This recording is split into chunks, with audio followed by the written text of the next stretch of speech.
All right, guys, welcome back to my channel. I'm Sister Cerise, and I'm so happy you clicked on this video. Hey, listen, I don't know if it was the thumbnail, the topic, or the title, but I do know that I'm so happy that you're here with me. All right, 50 Cent. 50 Cent and his ex and Diddy has history. Just in case you don't know that. So with this new documentary on Netflix that 50 Cent is bringing out about Diddy, for me, it just sounds like a lot of pride, a lot of ego, and also just a lot of jealousy. You know, like let's weigh the two men. Both of them very successful. They came from nothing to the top. But there's something that is coming out about Diddy that I'm going to follow up in my next video with. So make sure you watch that. But now, the history that they do have is Daphne Joy. Now, this woman is 50 Cent's ex, but even more importantly, his baby mama. Now, it is being rumored, and I don't want to really go against what the courts have said, and we don't want to dox her, but truth is truth. And it is being rumored that she was actually the Jane Doe inside of the courtroom. Now, after hearing all of that testimony, imagine 50 Cent knowing that Daphne, his ex, was completely and utterly in love with Diddy. Because yes, Diddy was paying her $10,000 a month for rent. He was taking care of her, but he had her on the back burner. He didn't really want her completely and fully. She was jealous. She was angry most of the time. She always wanted Diddy's time. She wanted his commitment. She wanted to be his number one. She knew that he was buying gifts for other women. She also knew that he was taking other women on vacations. She saw most of it on social media. Diddy was not trying to commit to her, and he also was not trying to commit to Cassie when he was with Cassie. You see, I believe that Diddy did have one true love, and that was Kim Porter. And I believe that he had those children with Kim out of love. Even Kim's first child, her son, that she had with LB Shore, Diddy took on as his own child. And even that boy looks at Diddy as his dad. I believe that that type of love is very difficult to replace.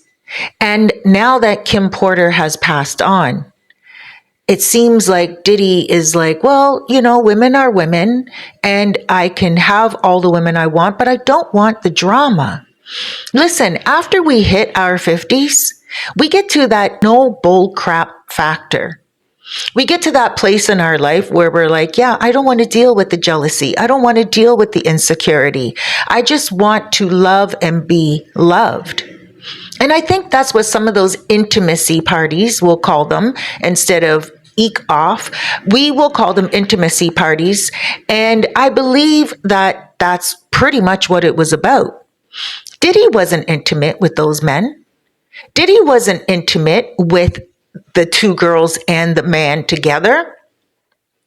He didn't bring in another woman so he could enjoy another man. No. He was, yes, a little bit different in the bedroom, but lots of people are. And a lot of people do different things behind closed doors, whether it's in the bedroom or whether it's to themselves. It doesn't matter. Some people are weird. Many people have issues. Now, does it mean that he has issues because of what he wanted to do in the bedroom? I don't think so. I think that that all stems from the substances he was taking, the lifestyle he was living. And I believe that 50 Cent was waiting for Diddy's downfall. I believe that 50 Cent was praying and hoping and assuming that Diddy was going to be in prison for the rest of his life. It was kind of like an emotional revenge that I believe 50 wanted, you know? And 50 was getting all the information on Daphne Joy. Trust me, I know, and you know, that gossip can spread like wildfire. People saw them together. And not only that, remember, her and 50 have a baby together. So obviously 50 was, talking to her, maybe at her place every now and again. How did she afford $10,000 a month for rent? 50 was probably like, how are you affording this place? He knew somebody with money was paying her bills. He was probably maybe angry that Diddy was around her child. But you know what? That didn't come out in court. That Diddy was taking care of her child, like he was taking care of Kim Porter's first child. Nothing like that. Diddy didn't want to take care of her child. It was 50 Cent's son, not buddy else's. I think Diddy did not want to step over that boundary. I think Diddy probably thought, you know what? 50's taking care of his son. Let 50 do what 50 does. And he didn't cross that boundary. He didn't make the relationship messy. He didn't bring her out in the public as much as she wanted to be brought out.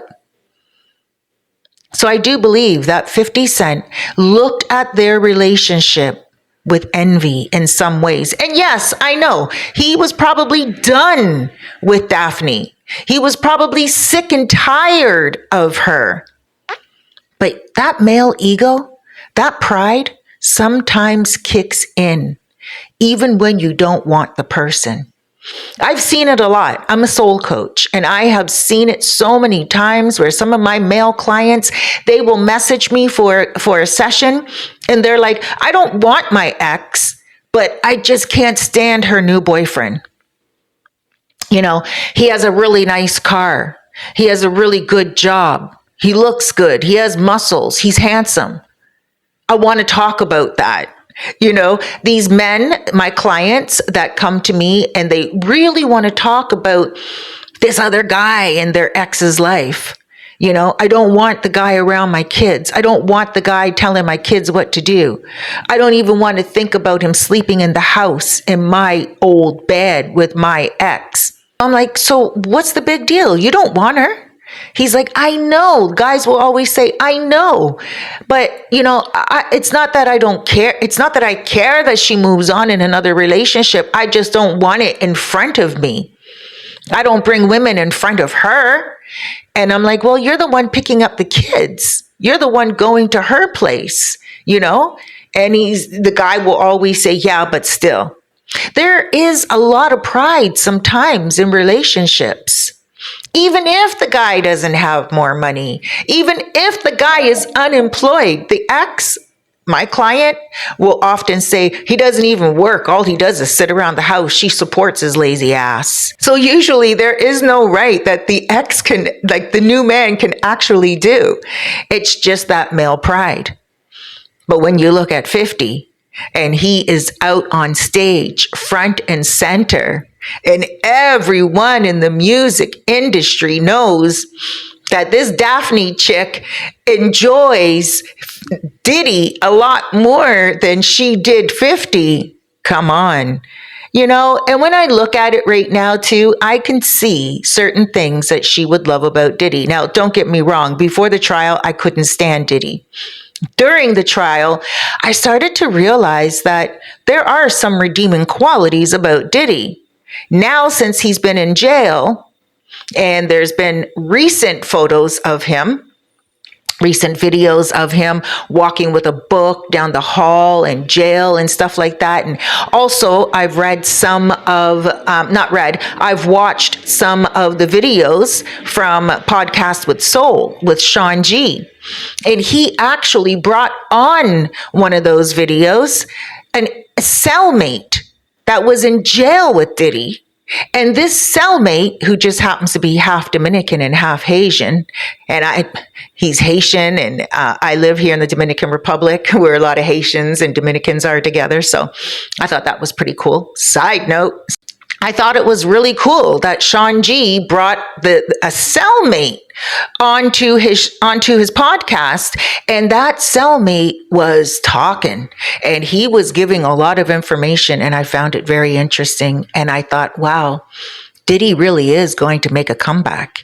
Diddy really is going to come out, and he's going to show everybody that side of him. I believe he's going to be more transparent. So whatever goes on in whatever documentary, I do believe that Diddy's just going to sit back, relax, and let God handle it. Just my opinion.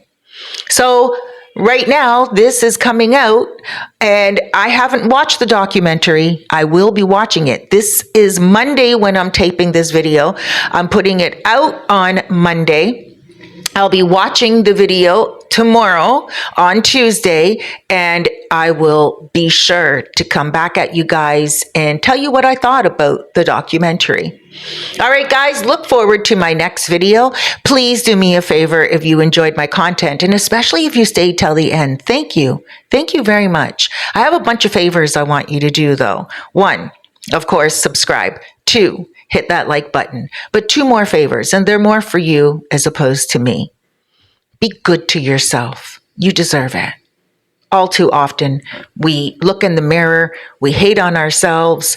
Maybe we're gaining weight. Maybe we're losing too much weight. Maybe the muscle mass is going. Maybe we feel like we don't look as good as we once did. We pick on ourselves. Don't pick on yourself. Today, look in the mirror and remind yourself how special you are and how far you're coming in life. And the other favor, make the best of today. Tomorrow's not promised. So today, every moment, every second, remember that it could be your last. So make the best of it. Thank you so much for being here with me. I appreciate you. Huge hugs, loads of love, and big blessings. Once again, I'm Sister Cerise, and hey, I'll see you in the next video.